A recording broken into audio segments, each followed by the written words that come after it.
Here is our Shadow Work 101 presentation with myself and Chantel to kind of to give you the scoop, the real deal. And so as we start, meet your team. I'm Christine René.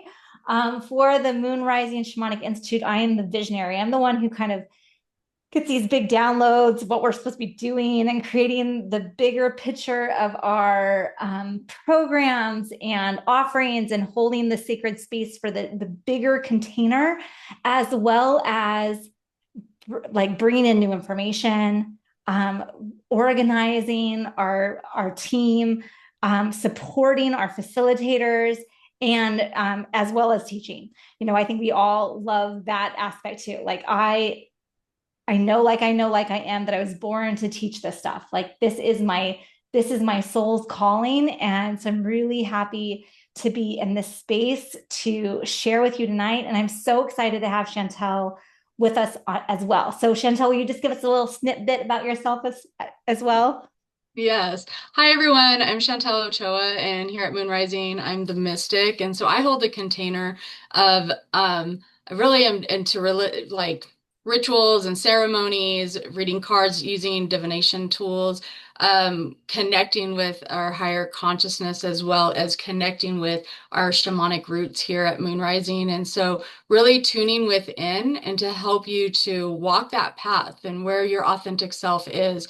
And so bringing that forward in many different ways and showing up for you wherever you need me to come, but showing up with Christine and Isabel to really bring forward a well-rounded balance between the visionary, the mystic, and the alchemist. So welcome to our presentation here tonight. Yeah, I'm so excited. And just, this is also a really good time if you have your Palo Santo, your sage, taking a nice deep breath, tuning in to your Yes. energetic self, because all of us here are in a sacred container. Like just knowing that we are here to learn, to grow, to expand our knowingness of and learning how to take next steps to on the self-healing journey. So welcome everyone.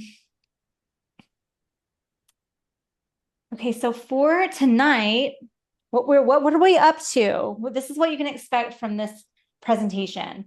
What is and isn't our shadow? So important to know. How does the shadow develop? How do shadows reveal themselves? How do we heal our shadow self? Then we're going to do questions and answers and then the giveaway. Anything you want to add to that, Chantal? I would just say if you want to take some notes or write down any questions that you have for the Q&A at the end, that would be really helpful, especially because we just want you to be able to take it all in now and not try to remember what it is that you want to ask at the end. Yeah. Yeah, Mhm. so just take your notes and we'll get to those at the end. Very good. So, what is and is not our shadow? Our shadow self is the unconscious part of who we are that we have pushed away, are repulsed by, that we are hiding from, but is a part of us and are parts of our personality. These dejected aspects may include our emotions, our desires, and traits that we find unacceptable. Our shadow is not the habits, the addictions, or the behavioral outcome. Those are just the cries of attention from the shadow self. So we see our shadow self as being an aspect of ourself. It's all of our our bad habits, our addictions and behaviors that we aren't fond of, that we try to suppress, we try to ignore, and what ends up happening is that these shadow aspects grow and eventually they will show up. And so when we see them, it's not ignoring, but giving light to them. It's integrating them. It's giving ourselves that self-love that we need so that we can find balance within our light and our shadow self. What's really interesting because tonight is our full moon, blood moon, lunar eclipse. And so Mhm. I feel like right now, right in this astrological moment, things are definitely, you're definitely feeling it. I know personally, I have a medical procedure on Tuesday, and I've been like, oh, hello, shadow, over the last few days. Right. And so I want to give you a very personal example of what this can look like so that you can kind of recognize it in your own lives. So for me, I there's a couple of things going on. Yes, I have this medical procedure coming up on Tuesday, but, and that has got some things that are pulling to the surface. The other thing that's pulling things to the surface is my daughter just entered middle school, and I was severely bullied in middle school for being the size that I was. I was really underweight. I looked like very skinny. I was just very tiny, and I was called the anorexic girl, and everyone bullied me. And I was like, my only memories of middle school is getting bullied and crying in corners. And at one point I even had an Asian gang trying to take my life. Like it was pretty severe. And right now, with this surgery coming up and with the weight that not surgery, I'm sorry, this procedure that's coming up, I'm not having surgery. I'm not that bad. But it's brought up a lot of like my body image stuff of like, okay, here I am going to be with these strange doctors that I've never met before. And I'm going to be very vulnerable. And I'm having to recognize that like I'm going to be in this vulnerable state. And like the voices in my head are saying things like, oh, I don't look in the mirror, you're just ugly. Or like we would never do that, right? It's very much looking down at my body right now because I'm going to have to be very vulnerable and basically nude for my procedure, right? And so this very, as soon as it came up, I was like, oh, this is my shadow. This is the parts of myself that I pushed away. I didn't want to look at it. I'm repulsed by it. And now I'm having feelings of repulsion about what I look like. Right. And so and I can trace it back to where it started. Right. So it has emotions, it has desires. So it's telling me one thing, but that's not the way to heal it. It's asking for attention. Right. And so it's not necessarily the things that I'm doing, but it definitely is trying to have this protective layer, which is what we're going to get into next. So noticing there is a root cause to the shadow aspect. There's a reason why that shadow is showing up, why the emotions are showing up for her, why the thoughts are showing up. So it's not like it's just something that is created. It's something that has occurred throughout your life, or even if it's just one time that it occurred, but it created some kind of an emotional response that triggers you when something shows up that's like remind you of an experience in the past. Exactly. And so this is how it develops. It's typically at a very young age when the conscious mind hasn't developed. So before the age of, around 8 years old, we're just open, subconscious, absorbing everything. And so if someone says something to you, you usually absorb it. And so when we have traumas of rejection, abandonment, abuse, our experience of the shadow self develops as a self-protection mechanism to fight, flight, freeze, and fawn, right? So for my example of being bullied, I typically would freeze. I would freeze up. I would fawn. I would try to make myself small. I try to get out of the way. I would try to hide. That flight or freeze was my protection mechanism. So when it shows up, like right now, it's showing up and it's telling me to don't go, don't do the thing that you need to do for this medical procedure, right? It's saying run the other direction. We are not doing that, right? And so I'm recognizing, oh, hello, shadow. So depending on the trauma experience, the shadow self can be expressed as different aspects. They can show up as inner child. It can show up as your victim, your saboteur, your warrior self. Like, how is it showing up? Yeah, so the recognizing like the inner child, the victim, and the saboteur, those are four archetypes that we all come in with, right? And through birth. But what it is that is how you can recognize the version of yourself that is showing up as a shadow. Wendy, are you feeling and how are you feeling like you're the victim? How are you self-sabotaging yourself? How is your inner child reacting to the trigger or the response that's going on? If we are having any deep, like emotional cords attached to a situation, to people, or a memory, that can really charge us in a very negative way. And so then we start having the fight, flight, freeze, or fawn. Do you want to run? Do you want to, stay? Do you want to freeze? Whatever it is that your response mechanism is, that's how your shadow is going to show up. And so it can feel really sticky. It can feel like you can't move. It can feel very much like you're stagnant or you need to move, you need to leave, like you got to abandon the situation, abandon the people. And so that is when we feel that emotional charge to our shadow, but we're able to look at it and say, okay, we can fix this because we can go within ourselves to do it. And so this is wrapping ourselves up in the light version of ourselves to be able to bring forward the healing that our shadow self needs, Right. which is still part of our self protection. Right. So this is one of the reasons why I picked this picture on the bottom. It's like she's walking forward, her past memories are in the past, and she's trying to kind of deny those she doesn't want to look at it.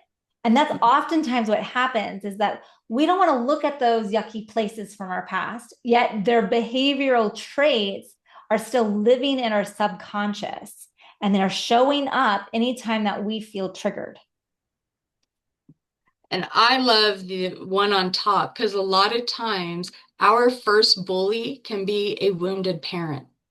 And Absolutely. we don't look at it like that, right? If we are raised by a wounded parent who's really showing up as their wounded child, they will parent from that perspective in that way. So a lot of times we were bullied by our own parents and don't even know it. Yeah. Hmm. It can develop in a lot of ways, right? Hmm. And we all have them. And so how do these shadows reveal themselves?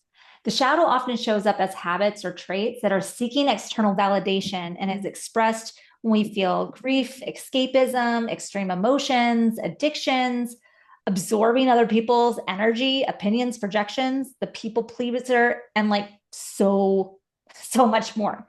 It can show up in a lot of ways. It really does. So let's talk about grief for a minute. So typically with grief, we look at grief as a loss of a loved one, but really there are so many different facets and layers of grief. It's grief of loss of self, identity, loss of an opportunity, a past love, and trauma in the past, relationships with parents and siblings, etc. So these layers of grief don't always get looked at. We just think of them as our experience throughout life, but then grief starts to show up in our behavior and our patterns. And those are absolutely things that we need to heal through, not just through the loss. And then escapism is when you want to run and leave and abandon a situation, even if it's for your highest good to stay. Right. So say you're at work and you have a situation with a coworker and suddenly you just want to check out and leave work or you want to quit your job or you have an argument, something like that. When escapism is because you're trying to avoid the situation and not look at it versus taking it head on. Maybe you don't like conflict, right? There's fear of conflict. And if you see it as a conflict, you're gonna run. So escapism is coming back and recognize we cannot always leave our situations. We have to heal through them. We have to work with them. We have to, collaborate with the people that we are interacting with.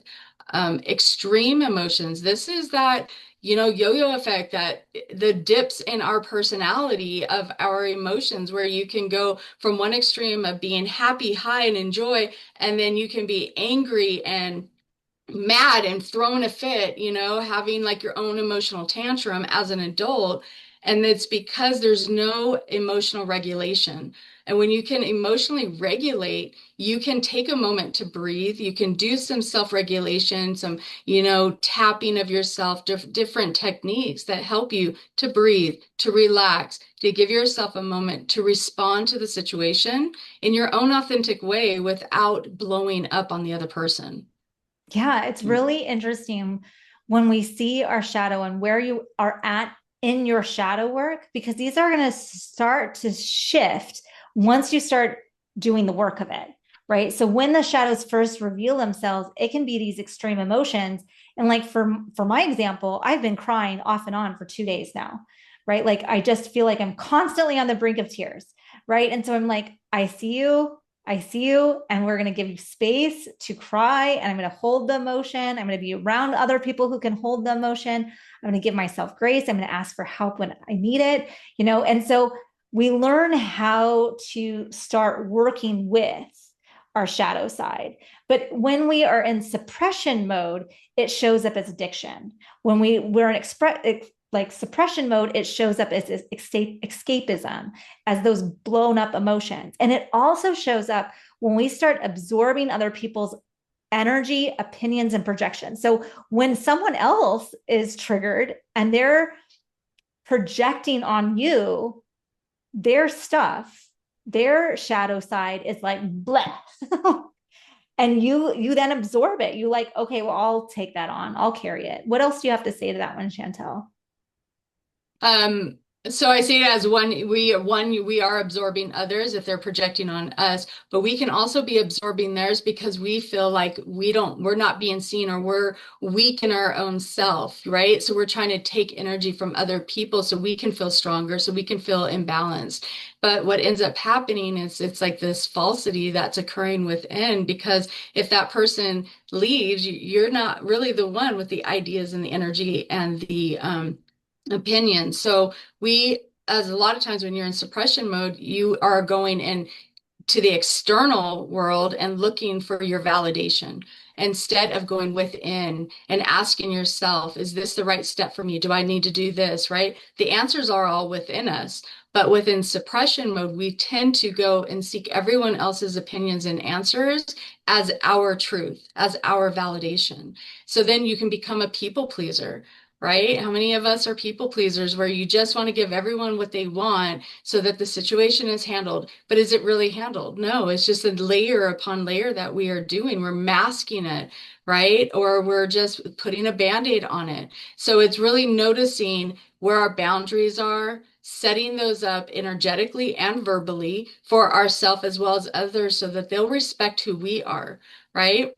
And as far as so much more, there is so many different aspects that this can show up in, whether it's your mood, whether it's your mental thoughts. Mental thoughts is a lot of it. Our thoughts they create our reality. So where we are and what we think about ourselves becomes our truth. So we have to change the way we think of ourselves so that we can change into more of a positive aspect of life. Instead of searching for all the negativity that's happening around us, we can focus on the more positive aspects and where do we have gratitude in life? Where are we happy? Who's showing up for us? How are we showing up for others? Where are we in service? How are we doing our healing? And these are all aspects that start to show up when you start doing your shadow work. Yeah. Well, and I'm noticing too, like when you can recognize your shadow and say, this is what they would really love to hear. And then you're in process, right? Like I'm now aware that I have my shadow and I can see what they need. And I'm going to see if I can get other people to say it to them rather than yourself. Then you're still in process. Like I'm recognizing that in my own experience right now. Like I want my family, my boyfriend, I want them to call me pretty right now because I don't feel good about myself because of this shadow that's showing up. And when I really tune in and I settle down, I'm like, that's not gonna fix anything. That's just the band-aid, right? If I don't want to look in the mirror, where do I actually need to go? To the mirror. I need to do some mirror work and really dive in deep of learning how to love myself in all of that shadow, right? And so that's where we're coming to next is really understanding how do we heal the shadow self. Self-awareness is the first step of healing. I say that time and time again, because when we can be, whoa, that was a big emotion. Where did that come from? Let's go look back of the last time I experienced that emotion or the first time I experienced that type of emotion. What was going on there? Right. And so feeling ugly about yourself, that was not something that came up for the first time last week. It happened in my childhood, right? And so having that self-awareness of going, I see where this was born out of. I can see why she is crying out for help right now. I can see why she wants the band-aid because it's an easy fix. But that's only the self-awareness is only the first step, right? So then we have to stay curious and we have to investigate. We've got to stop ignoring the emotions and pushing them away, right? Like my shadow self is like, the solution is to never look in a mirror again and don't look, like just don't do it. Like we just get rid of all the mirrors and it'll be fine, right? That's not a solution. That's my young 12-year-old shadow self trying to not do the work, right?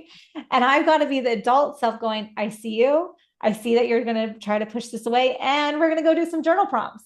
And we're going to go do some mirror work. And we're going to go talk to a therapist or whatever it is, right? Like there's other ways to do it. And really, one of my favorite ways is to do a shamanic journey to my shadow and nurture them and heal them and witness them and see them in where they're at so that they can feel loved and accepted in the way that we weren't when we were children.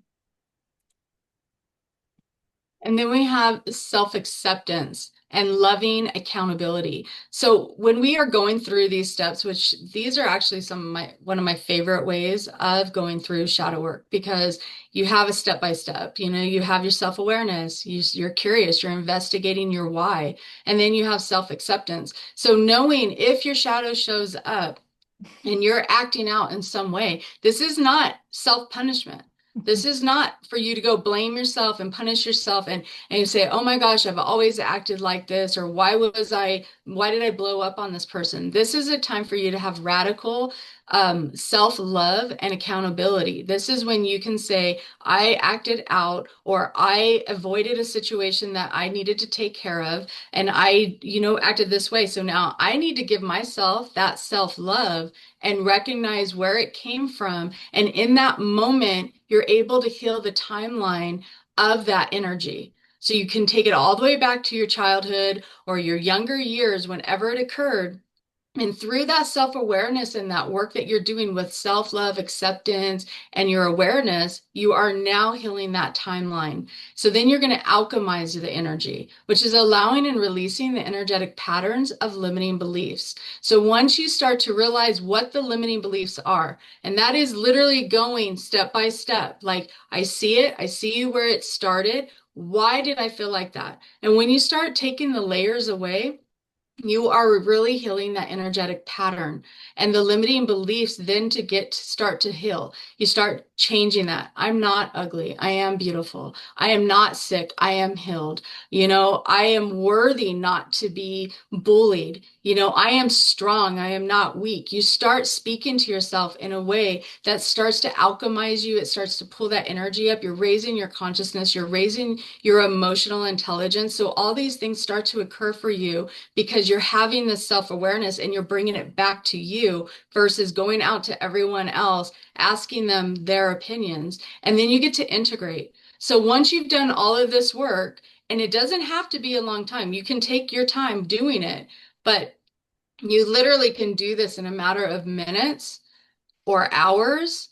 If you do, once you start to really learn how to do it, it's like it can be really, really fast. And you're like, oh my gosh, I can't believe that came up and triggered me again. So when you start to integrate, you now have all the awareness. It is now setting new conscious patterns and routines for yourself.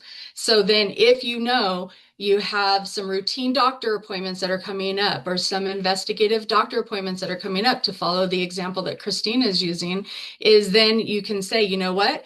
I'm going to set some new routines for myself. Maybe I'm going to do some self-love, some self-care a couple of days before the appointment is, scheduled. Meditate a little bit that morning. Maybe take yourself out for breakfast or coffee, or if you're fasting, there's certain things you can do, but you're taking care of you, taking a nice hot bath, maybe lighting some candles, some music, self-love, whatever it is you feel that you need, that your physical body needs, your emotions, your thoughts, and everything, right? We are looking at whole body. So when you look at your spirit, your mental body, your emotional body, and physical, you are looking at the whole picture of who you are. And now you can change these patterns, your conscious awareness to it, and your routines, which is going to help you process whatever it is that you're going through. Yeah, and it's really interesting because when we talk about the shadow self, the point is not to cut them out of your life. Mm-mm. It's to love on them so much that they feel held and heard and seen as being part of you, right? And so I think really one of the biggest trigger was that my daughter started middle school. She's never done that before. So this shadow side of myself came up recently, not because I haven't done shadow work before. It's just this aspect hasn't been brought forward before, right? And so at that point, you can be like, it was really like, wow, there's a lot of emotions that I'm not used to feeling and experiencing. Where are these coming from? Right? Like when we can get in that curiosity phase. And then now, like I'm doing the work, I've got the things on my list to do, and I can change the language. I can alchemize, I can integrate, I can do the self-care. But if it shows up, let's say in 3 months, when my daughter comes home from being bullied herself, my inner child, my shadow side, is going to be much more prepared to handle that situation. Right. And so this is why we do the work. It's not that it's not ever going to show up again. It's so that we can honor and love all of the aspects and give us grace and not have big blowups or breakdowns or whatever it may be, however they like to get your attention, because that's the key. It's like they're trying to get your attention to draw your energy to some place within you that needs love. It's knowing that your shadow is you, right? It's us. And so what it is too is that when we went back from the beginning of the presentation is that our shadow a lot of times is the warrior within us.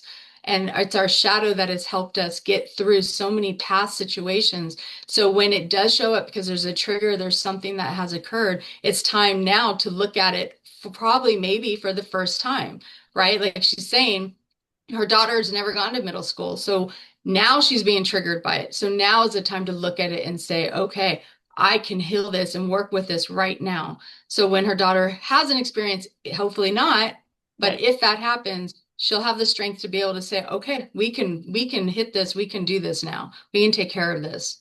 Yeah, And absolutely. Warrior is going to show up and be like, Warrior mom. Yeah. Right, totally. Then you're mama bear and like that, it's all gonna work. Right. And so in the process of your healing, like, yeah, I had a massage today. Yes, I took some time to do self-care. Like there's all these things that you're gonna be like, how can I bring that shadow aspect into whatever you're doing? Right. So you need to Mhm. match the activity that's going to help you alchemize with the shadows part of you, that's asking for love, that's asking for support, that's asking to be seen. And I think that's, I mean, really, like when we come into it, it's so beautiful when we can come from a grounded place and being curious, so we're not judging. Like I think that's so key. If we don't want to come into a space of, I'm going to judge it, I'm going to try to get rid of it, I'm going to try to push this aspect of me away, that's not going to work. It's going to just keep coming back Mhm. again and again and again and again. Right. So we need to go, how can I get curious about what this aspect of me needs right now? How can I nourish them? How can I support them in expressing their emotions so that we can move through it? So it doesn't have to be triggered every time this thing happens in their life. Right. And so when we can have that like witnessing curiosity while staying grounded and centered, that's when shadow work really starts making a shift. Because then when things come up in your life, you can be like, oh, well, there's my 25-year-old self again, or there's this happen. And instead of going right into response mode, you're going, I'm going to take a breath, I'm going to sit back, I'm going to recognize, I'm going to feel into it, I'm going to take some time. And that's when you can move through these really quick, right? You can have the self-awareness, you can get curious, you can have the self-acceptance, you can alchemize and put in new patterns in place. You can witness the limiting beliefs that are showing up and go, nope, remember, we're safe now. We're safe now. I love you fully and completely. And we're going to say this instead. Okay, here's the new pattern I'm bringing forward. Yeah. So the goal is for us to be able to have self-awareness before someone else tells us. You know, how many times are you in a bad mood and someone's like, "Oh, are you okay? You seem really, cranky today," or "You look tired," or whatever, and that just triggers the situation even more. So having the self-awareness when we get to that place where we can say, you know what, I'm feeling kind of grumpy today. I'm going to go do something. I'm going to go sit outside. I'm going to go smudge or whatever. I'm feeling this way. When we have that self-awareness, that's that accountability. So then nobody else has to come to us and recognize us first. We can just go take care of us and then show up balanced and centered and all of that because that is our goal is to get to that place where we feel regulated within our emotions and our experiences. Yeah. So in the chat, I would love to know, how regulated do you feel when a trigger, an activation occurs? Like, let me know in the Yeah. chat, like From zero, like no response at all, I'm totally chill. 10, I'm blowing up. Like, where are you at in your self-awareness process? Because then you can really kind of gauge of like, okay, how much am I on my journey with the shadow self? Because it is a journey and it is part of you and it's part of all of you. And we have many shadows. It's not like there's this one image of this is my shadow. There's all these different aspects. It's like looking at a prism of going, oh, well, there's this hurt in me and there's this hurt in me and there's this hurt in me. And some of them are intertwined and some of them are singular. And you can see why, wow, it feels really heavy right now. I just want to have that drink. I just want to have that cigarette. I just want to go to that I want to go to the bar or whatever it is. Like, what are we masking so we're not witnessing and holding space for the hurt to allow it to move and process forward? And a second question to look at is not only where are you on your emotional regulation, but how long does it take you to process and get to the part where you feel like you are being regulated, that you are regulating yourself? Does it take a few hours, take a few days, weeks? How long does it take you to process your emotions and your thoughts? So, and mine's interesting. Like, I can be really self aware and I'm in the emotion of it, witnessing it from the background for days. And then I'm like, oh, I'm really tender right now. I can witness myself in my tenderness. I want people to create like safe, nurturing spaces for me. I want cozy blankets, right? Like that's inner child, right? And so it's kind of like, okay, I am aware of this. I can see where it's coming from. Now I need to take the time to actually sit and do the work. I need a journal. I need to do the mirror work. I need to do whatever it is that's going to help me witness it fully, like, because oftentimes for me, it's like, it's just in the background. It's an undercurrent that I can go, oh, I see that coming up. Oh, I see that coming up again. Oh, it's here now. It can't just be this undercurrent anymore. I need to really sit with it, witness it, hold it. And it's really fantastic if you have someone to do that with. And it's even better if you're not seeking the validation or permission or all of those other behaviors from someone else. If you can do it for yourself, right? Mhm. Yeah. And so it's normal to end the beginning, especially in the beginning, to have a variety of emotions and going like, I feel shame when I'm in uncomfortable situations, right? When I take responsibility for failure, even when I was learning, right? Then we can go, when was the first time I felt that way? Mhm. Where was this emotion birthed? Where was it born out of? Right. And so we get to get curious about it, right? And we get to witness how long it takes. We get to witness what your process is. Can give ourselves grace of, I know that when something comes up in me, I need a day to process and settle into my energy again and be calm and really recognize what's happening for me before I discuss it with someone else. Like that's a valid awareness. It's all, but it's self-awareness, right? And so this is why I love this kind of stuff because it's all about personal growth. And I'm kind of a personal growth addict. Like I love finding those growth edges. I love finding those places and spaces that I'm like, oh, and look at this. This is another area that I now have the opportunity to love me even deeper. Because when I love myself fully and completely and on such a deep level, then I can move through life as like kind of ecstatically. I get to witness the joy. I get to witness the pleasure. I get to witness the the the great things that are about human life because I know how to alchemize all of the heaviness and why I feel that way. When I take someone else's energy on, I can witness like, oh wow, I noticed how I did that there. How do I want to do Mhm. it differently? Very important. And it's really important because what it does is it helps heal all of our relationships, right? When people start seeing us shift, they get curious about why we are shifting and they go start doing the work for themselves. Not everyone, but eventually if you change enough and do enough of your own self-care and work, people are going to start doing that with you.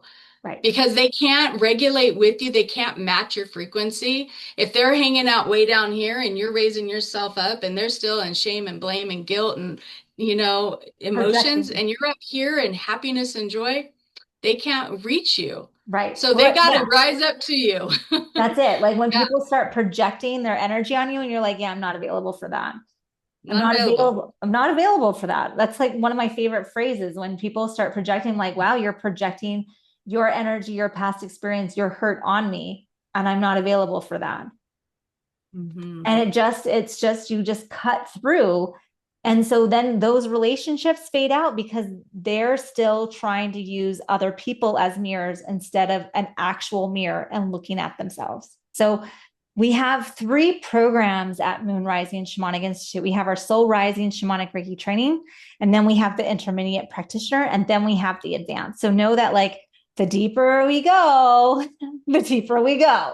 So now that you guys know what shadow work is, and we've been able to really distinguish how do we recognize our shadow, what does it show up like, how do we heal from our shadow sides, how do we really love on all of those aspects. And I really want to know who's ready to take some action on this. Like, this is really important, life transformative work when we start to get in the shadow and really start to accepting and loving all of who we are, right? And so part of this work is, it matches with shamanic work, it matches with energy work. And so if you want more, I want to hear yeses. I would love to see that. So today we were able to really learn that process of how do we get to the alchemization point? How do we witness and recognize that in ourselves? And so I would love to take you deeper on this journey, and that's within our Soul Rising online shamanic Reiki course. That's our, the step 1 of what we offer at Moon Rising Shamanic Institute. We have a few people who have already joined and a few people who have already graduated from this program. So if that's you, I'd love to hear hear what you have to say about your experiences in the program in the chat box. But it's designed for every spiritual seeker looking to create deep relationships with their spirit team. So I'm sure you noticed, like, I keep like, oh, and if you did a shamanic journey on this, it's going to be powerful, right? So we can then have this witnessing, this recognition of, oh, my shadow is showing up.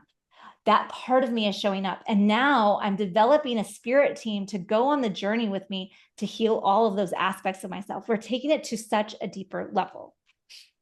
And so in Soul Rising, we're learning how to shamanic journey. We're learning how to activate our spiritual gifts while developing our intuition, connect more deeply with nature through ceremony and ritual, and learn transformative techniques like cord cutting and soul retrieval and so much more. Like, it's profound because all of these shadow work is so intertwined with inner child work, which we cover, with cord cutting, with soul retrieval. It all supports one another in the healing work. So Soul Rising will really help you go from that overwhelmed, stress triggered empath that we've been talking about to an empowered, confident, healed, and fully embodied person. So this is a 4-month program. And that's if we take out the holidays. Like, we're going to take a break for Thanksgiving. We're going to take breaks for winter break, for Christmas. And so it really is like almost a 5-month container. And the training takes you step by step, easy to follow methodology to awaken those spiritual gifts, trust your intuition, heal your past traumas, heal your limiting beliefs, and step into your highest self in a tangible way. So what we're going to cover in Soul Rising are things like how to develop your unique spiritual gifts, the power of the subconscious healing for transformational total healing. We're going to go over the anatomy and physiology of your energetic system and how it all connects to those energetic cords, to your soul fragments that you lost long ago, and how to gather them all back.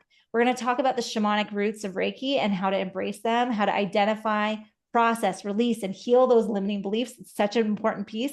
How to connect with your spirit team and intuition through shamanic journeys, and so much more. So I'm not going to pretend that we're the only experts in shamanic training, nor am I going to say that this is right for everybody. There are shamanic training programs out there that's going to help develop the clairvoyance and connect with your guides.